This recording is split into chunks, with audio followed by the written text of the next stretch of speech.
Class English B core. तो देखो अब समय है इसके कुछ स्टैंजा देखने का। तो देखते हैं भाई, बोल पोयम बहुत ही बढ़िया है। किस तरह से छोटे बच्चा रो रहा है अपनी बोल के लिए। द बोल poem bye John Berryman. Stanzas. तो देखो स्टैंजास हैं हमारे पास बहुत ही बढ़िया। What is the boy now who has lost his बोल। लड़का, देखो कभी भी जब भी कोई पोयम लिखी जाती है तो उसके शब्दों पर ज्यादा नहीं जाना चाहिए, ठीक है। क्योंकि हमेशा ध्यान रखना, दुनिया की कोई सी भी पोयम ग्रामर के रूल्स को नहीं मानती है। ग्रामर के रूल्स को वो नहीं मानती है, ठीक है। तो ग्रामेटिकली उसका क्या मीनिंग निकल रहा है, इससे कोई तुकबंदी नहीं है। निकल रहा है अच्छी बात है, नहीं निकल रहा है तब भी निकालना पड़ेगा, तब भी निकालना पड़ेगा। क्योंकि कवि को माना जाता है कि कवि जो होते हैं, अत्यधिक गहरी सोच वाला व्यक्ति कवि कहलाता है। और वो अपनी सोच में इतना खो जाता है कि जो भी उसके मन में आ रहा है ना, वो लिखता चला जाएगा, बजाय इस बात पर ध्यान दिए कि उसका कोई पर्टिकुलर सेंस या कोई पर्टिकुलर मीनिंग है या नहीं है। फॉर एग्जाम्पल, मान लो बारिश की एक बूंद आसमान से नीचे गिरती है। तुम्हें तो एक नॉर्मल सिचुएशन लग रही होगी कि यार बारिश है तो बूंद तो नीचे ही गिरेगी। नहीं, कवि इसको दूसरी दृष्टि से देखता है। कवि देखेगा कि बारिश की बूंद का सफर शुरू हुआ आसमान से, और जब तक वो बूंद जमीन पर आकर गिर नहीं गई, इतने ही समय के अंदर वो पोयम लिख देगा। जब तक वो एक बारिश की बूंद फर्श पर आकर गिर नहीं जाती है ना, धरती पर आकर गिर नहीं जाती है, तब तक वो क्या लिख देगा, पोयम लिख देगा उस एक बूंद के सफर पर, ठीक है। उस एक बूंद के सफर पर, और पोयम का नाम रखेगा the way of rain drop, मतलब कि उसका रास्ता बारिश की बूंद का। तो समझ रहे हो ना। What is the boy now who has lost ball. लड़का कौन है और कौन है जिसकी बॉल खो गई है। What is he to do. अब वह क्या करता है। I saw it go. मैंने देखा वो जा रहा है। मेरे लिए बाउंसिंग, वो आई सो इट गो, मैंने देखा कि वो जा रही है, बॉल की बात हो रही है। मेरे लिए बाउंसिंग, उछलती हुई तेजी से, बॉल होती है ना उछलते उछलते। डाउन द स्ट्रीट, गली की तरफ चली गई। And then merrily over there it is in the water, और धीरे धीरे फिर वो चली गई पानी में। नो यूज टू से।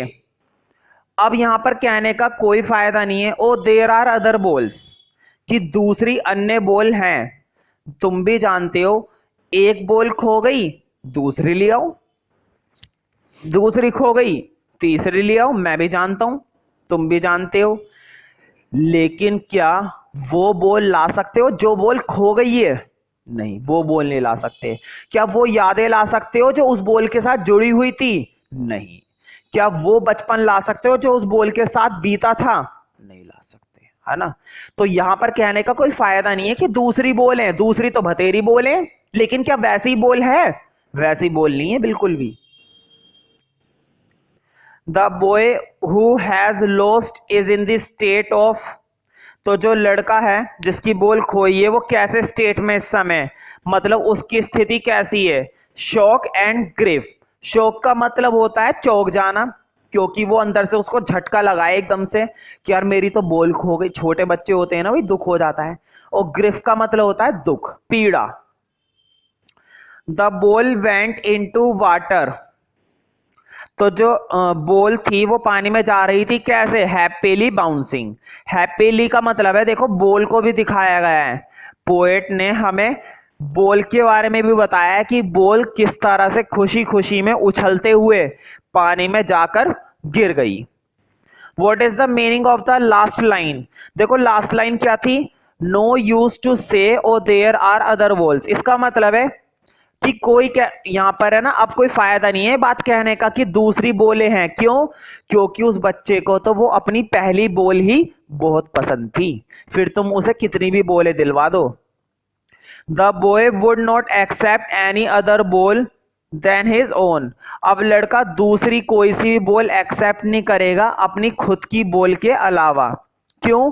क्योंकि उसको वो पुरानी बोल, उसको अपनी वो पहली बोल बहुत ही प्यारी थी और उसके साथ उसकी क्या जुड़ी हुई थी? यादें। इसलिए उसको अब दूसरी बोल देने का कोई फायदा नहीं है और ना ही वो दूसरी बोले एक्सेप्ट करेगा। नो यूज टू से oh there are other balls, कोई फायदा नहीं है ये कहने का कि बहुत सारी बोले हैं अन्य। An ultimate shaking grief fixes the boy, और अत्यधिक रूप से दुख ने उसको जकड़ लिया है। She stands rigid trembling staring down all his young days into the harbour where his ball went. तो जब उसके जीवन में ये बोल थी, मतलब जब तक उसका जीवन गुजरा, जितना भी उसका बचपन था, वो सारी यादें उसके साथ जुड़ी हुई हैं अपने बचपन के दिनों से। Who composed the above lines, मतलब कि पोएट कौन है, इन लाइनों को किसने कंपोज करा है, किसने लिखा है? तो नाम है इसका जॉन बैरीमैन। सेकेंड है the boy reaction to the loss of his ball shows that, तो देखो बॉल के प्रति उसका जो रिएक्शन था लड़के का, वो रिएक्शन कैसा था? तो मुझे बताओ, उसे अत्यधिक रूप से दुख हो रहा है ना। He was very attached to the lost ball, वो बहुत ही ज्यादा उस बॉल से जुड़ा हुआ है, खोई हुई बॉल से। And was very upset on losing it, और वो बहुत ही अपसेट है, परेशान है उसको खोने पर। द पोएट वॉन्ट्स टू, कवि चाहता है उस बॉय की हेल्प करना, लेकिन क्या वो उसको नई बॉल से खुश कर पाएगा लड़के को? नहीं, नई बॉल देने का उसको कोई फायदा नहीं है, क्योंकि उसको तो वो अपनी पुरानी बॉल ही बेहद पसंद है। द बॉय इज एग्रीव्ड, लड़के को बहुत गुस्सा आ रहा है, because he has lost his ball. The experience will teach the boy a lesson, लेकिन जैसे जैसे समय में उसको अनुभव होते जाएंगे कि दुख तो आता ही है, टू फेस रियलिटी बोल्डली, और उससे वो फिर सच्चाई का सामना करेगा साहस के साथ। बोल्डली का मतलब होता है साहस के साथ। कहते नहीं है यार ये तो बड़ा बंदा बोल्ड है, मतलब हर समस्या का सामना बहुत ही साहस के साथ कर लेता है, अत्यधिक मजबूती के साथ। तो जैसे जैसे उस बच्चे को पता चलेंगी सारी बातें बड़े होते होते, जैसे जैसे वो अपने बचपन से निकलेगा, तो उसको इस बात का अनुभव होने लगेगा कि किस तरह से सच्चाई का सामना किया जाता है। अभी तो वो बोल के खोने पर परेशान हो रहा है, लेकिन जीवन में इतनी छोटी सी बातों के लिए परेशान होना कोई बहुत बड़ी बात नहीं है। अभी तो जीवन में और बड़ी दिक्कतें आने वाली है, उनमें क्या होगा, है ना। तो इस बच्चे को धीरे धीरे स्थितियों के बारे में पता चलेगा कि दुख किसे कहते हैं, और तब जाके वो सामना करेगा रियलिटी का, वो भी बोल्डली।